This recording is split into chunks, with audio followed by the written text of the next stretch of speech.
Okay, so I'm going to start off by apologizing for the state of my office in this video. I am currently rearranging like the whole damn thing, so it's a bit of a mess. But this is going to be a tutorial on tightening up the leg joints on Predator figures specifically, but you could probably use this for almost anything that has similar joints. And this project was kind of prompted by two different things. First, I was reorganizing my Predator figures. I added a fourth row to this stack of shelves here, and I noticed that a couple of my favorite ones, specifically this guy, and I can't even remember what the name of that Predator is, sadly. Both versions of him, the concept version and the actual film accurate version, had really, really loose hip joints, and I wanted them to be able to stand up and be displayed front and center. So it started with those, and then some of my other figures, ones that were up here, which I think were my Dark Horse comic inspired ones, particularly the Bad Blood Predator, and I think my Part 2 City Hunter was up here as well. They actually toppled off the shelf, landing down here on my review space. Actually, it was a different table then, don't even ask.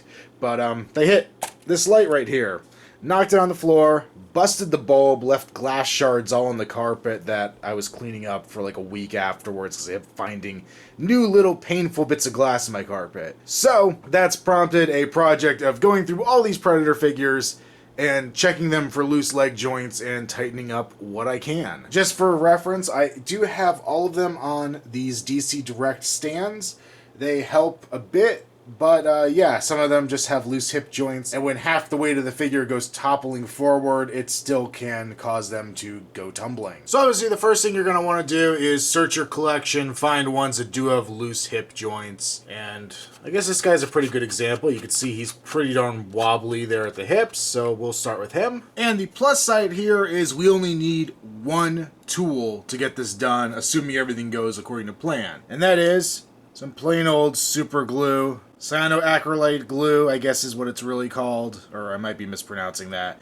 But yeah, super glue. But the warning is that by doing this method, there is a good chance, if you're not paying attention, you don't keep a good eye on your figure, you can end up ruining the joints. So be very, very careful when you're doing this.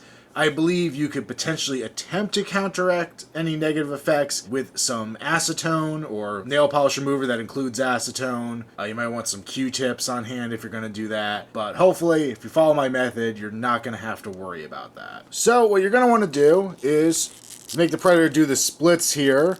And we could see, this basically is where the joint connects. You can see the hinge piece in there, and that has the peg that actually goes into the hip part of the Predator. And we just want to put a very, very small amount of super glue into that area of the joint.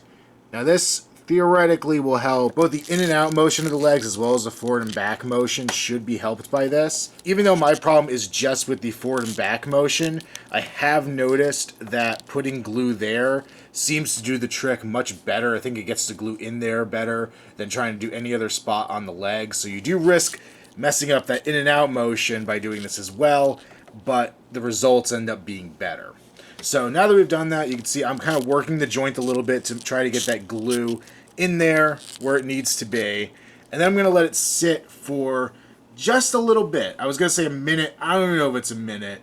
You kind of have to play this part by ear, but every so often you're going to let the glue dry and you're going to pick up the figure. And you can see it's already feeling tight. And you're going to move the leg around some more. And move it forward and back, move it out to the side. I would even rotate the upper leg here, just in case you got some glue in there by mistake. And then you set it back down, you let it dry a little more. Keep repeating this process until it doesn't seem like it's getting any tighter when you pick the figure up. And maybe even a little past then, just for safe measure. So basically you're letting the glue dry in there, it's building up a coating in the joint that's going to help it become tighter.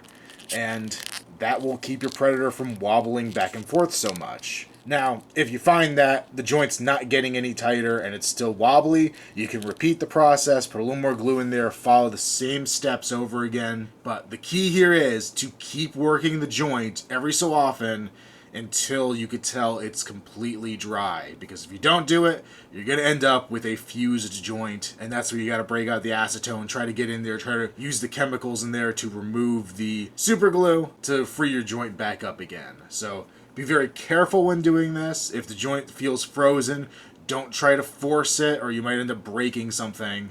But this method should allow you to get some nice tight joints where they previously weren't. This method can also be used for other joints. Say you had a knee. These knees are actually a little loose, but I don't think I'm going to mess with them. But you could put a little glue in the knee joint and do the same method of working it back and forth every so often, letting it dry, and that should theoretically tighten up any of the other joints you have here on the figure. It's sometimes going to be a little harder to do with ball joints, but it works basically the same way. You'd probably actually have to pop a ball joint apart if you wanted to put some glue in there. I'd actually probably put it in the foot itself and then pop it back in and kind of work the joint a little bit like that. And then you have the choice of either doing the same method and keep working it every so often while it's pegged in, or you can let it dry a bit and then unpeg it and let the two halves dry separately, then peg it back together, and it might be a tight joint there as well. So those are some options.